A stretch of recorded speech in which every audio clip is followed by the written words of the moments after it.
ન્યૂઝમાં આપનું સ્વાગત છે।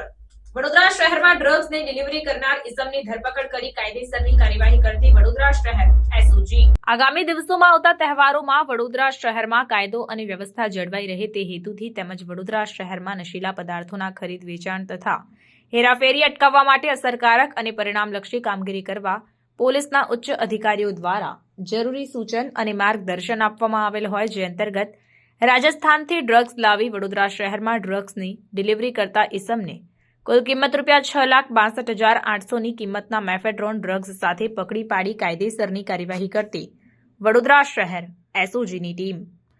જણાવી દઉં કે આ કામગીરી દરમિયાન અશોક કુમાર મહિપાલ મેઘવાલ નામક આરોપીની ધરપકડ કરવામાં આવી છે। આ સાથે જ નહીં પકડાયેલ આરોપીઓ તરીકે નિલોફર મુન્નાભાઈ સલમાની અને કાલુ, આ બંને આરોપીઓની અટકાયતના ચક્રો ગતિમાન કરાયા છે। તો વધુમાં ડ્રગ્સ સાથે અન્ય ચીજવસ્તુઓ મળી કુલ કિંમત ₹6,73,130નો મુદ્દામાલ કબજે કરીને કાયદાકીય કાર્યવાહી હાથ ધરાઈ છે। સમાચારોની ઝડપી અપડેટ માટે હમણાં જ સત્ય સ્વરાજ ન્યૂઝ ચેનલને લાઇક, શેર અને સબસ્ક્રાઇબ કરો।